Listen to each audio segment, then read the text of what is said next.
home of your grandparents and their grandparents before them.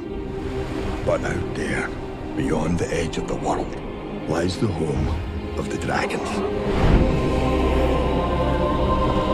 And I believe it's your destiny to one day find this hidden world. You do know my leg isn't a chew toy, don't you? Is this what you want? Yeah, go get it. How am I supposed to get down? Hey, bud, wait up. Well, I started out all alone. He's not the only one. I'm learning to fly, Another night fury. but I ain't got wings. It's more like a bright A light fury. Yeah, yours is better, probably. Where the good old days There is an armada with enough cages for all of our dragons. may not return. This is a new kind of enemy. We need to find the hidden world. I will destroy everything you love. Toothless, no! Sea may burn. You're nothing without your dragon. If Grimmel succeeds, there won't be any dragons left. And it's up to us to put an end to it. So, what are you gonna do about it? Suit up, gang. We have one shot at this. You brought a baby to a battle? I couldn't find a sitter.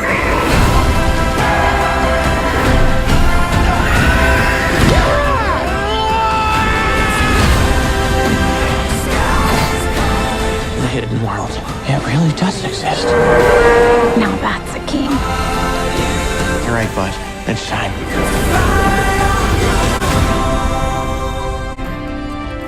Well, look who it is.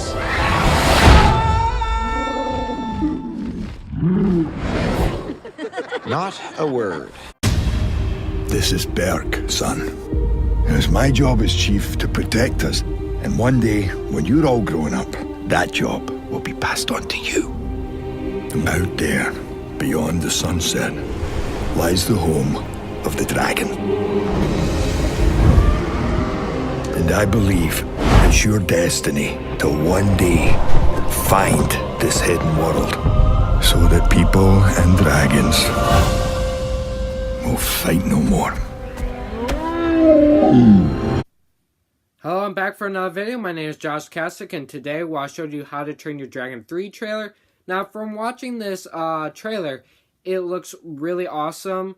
I mean, I couldn't expect like anything less from How to Train Your Dragon 3 movie. How to Train Your Dragon movie, my bad.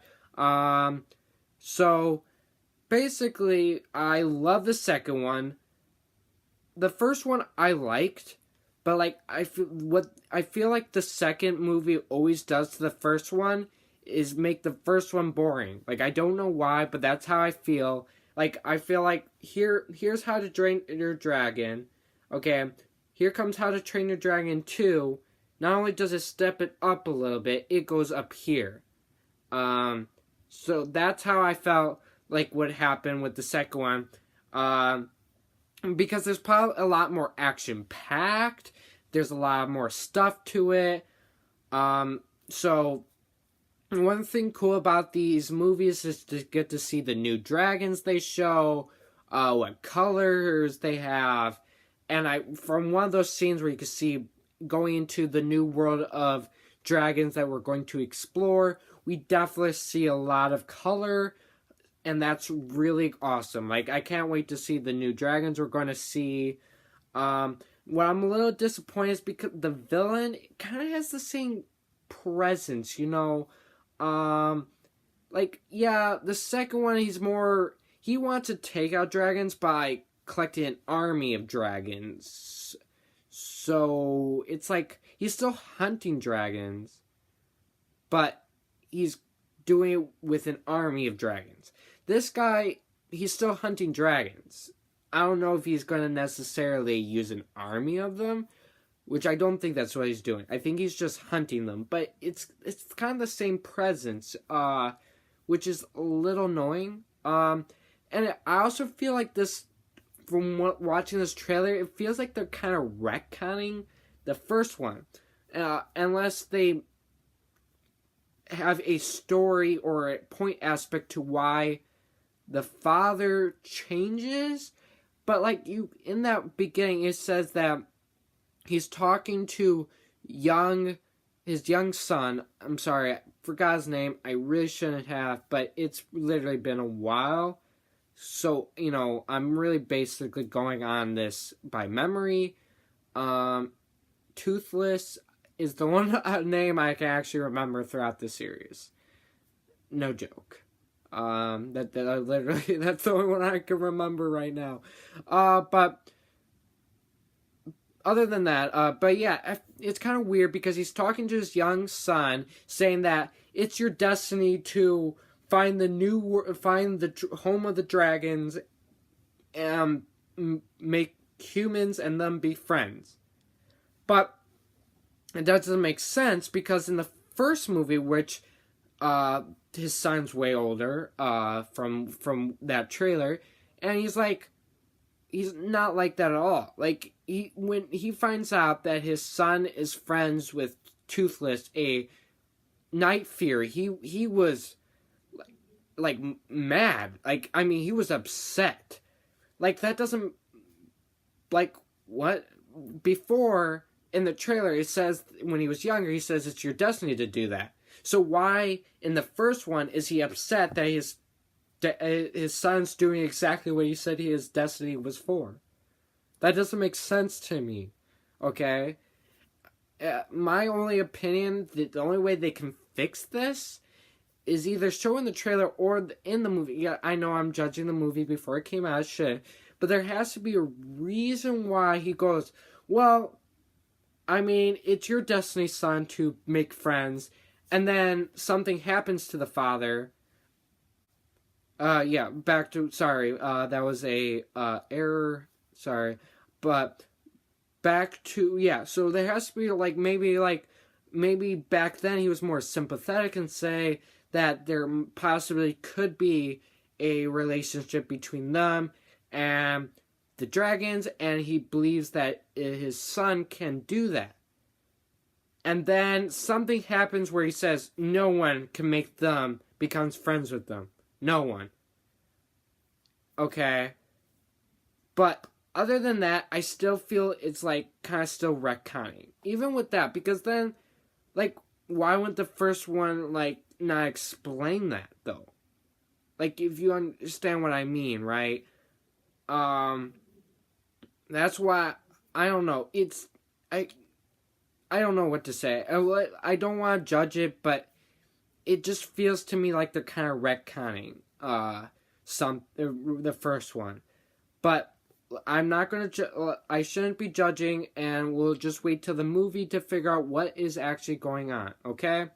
Other than that, the trailer looks awesome. It's much longer, so I can't really go in depth of exactly what happened, but it's the same premise. He opens up with the father talking to a young version of his son, talking about Burke, and then this is his destiny to rule this place, like him, that it is home of his grandparents, his ancestry, and then he talks about the world of the dragons, and then it goes to the place where the world of dragons are, because that's the premise. It's the hidden world. It's the premise of that there is another world full of dragons. That's the premise of the movie. It also basically, Toothless gets a love life, or a companion, as a white Night Fury, or is it called the Day Fury, or I think there's many names for it, but although I heard that a lot of people are saying it's kind of sexist, though, it kind of, though, and because it has aspects of what other films did to women. That's what I heard, because it's pure white and some other things, but other than that, he gets a love life. I kind of saw that coming. They always do that. They always give a love life to a main character. They already did that with the human main character. Sorry, I forgot his name. You can write down in the comment section what his name is, but yeah, I kind of forgot. So that's really my bad, and I'm doing this video and I really shouldn't. Forgot that, but you know, but other than that, yeah, he gets a love life, which, you know, thought that was going to happen. They always do that. I don't have a problem with that, no. I love a little bit of a romance in cool action movies, because there always is, like, you know, like, there always is some type of relationship, going on. Yeah, I mean, not all the time, but, like, most of the time, there is a little subplot of a relationship. Yeah, it doesn't make that movie a romance movie, no. But there is a little bit of a romance aspect to movies. You might not think about that because you're really just thinking about the action and all that, but there is usually a small little aspect of that. Definitely in Avengers Age of Ultron there is, definitely with, although no one liked it, but there was one with Bruce Banner and Black Widow, or Natasha Romanoff, okay? But, I mean, like I said, there's always some type of romantic subplot in the small thing. Even Avengers Infinity War had it. I mean, like, you might not actually think about it, but it did. I mean, you have one Star-Lord and Gamora, they kissed. You have Vision and Wanda. I mean, yeah, it's small little parts, but it's still subplot. There's still a romantic relationship. And then, although it was always brief and they didn't really have a romantic aspect to it, I guess, I mean, I don't know. Between Tony and Pepper Potts, I guess. I don't know. But, I mean, it's still kind of it's not romantic subplot. They're just kind of talking about, well, I guess they are talking about the romance, but there's not, like, romantic thing going on. Let's just say that. But they're talking about the romance, about them, a wedding and stuff, and then a baby, you know. But other than that, that's not what I'm talking about. We're here about How to Train Your Dragon. But yeah, there's always that romantic aspect to it, and that's probably what's here. So, I mean, yeah, I'm really excited for this movie. Hope they don't retcon, and that's really all my thoughts from looking at the trailer. And I hope you guys enjoy watching the trailer. I hope you guys enjoyed watching this video.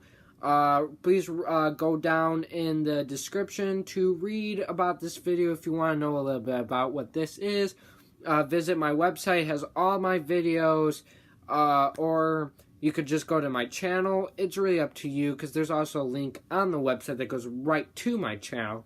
I don't know, but yeah, definitely go down there, and then subscribe, like the video. Like I said, I hope you enjoy. Please watch my next video. Thank you, goodbye.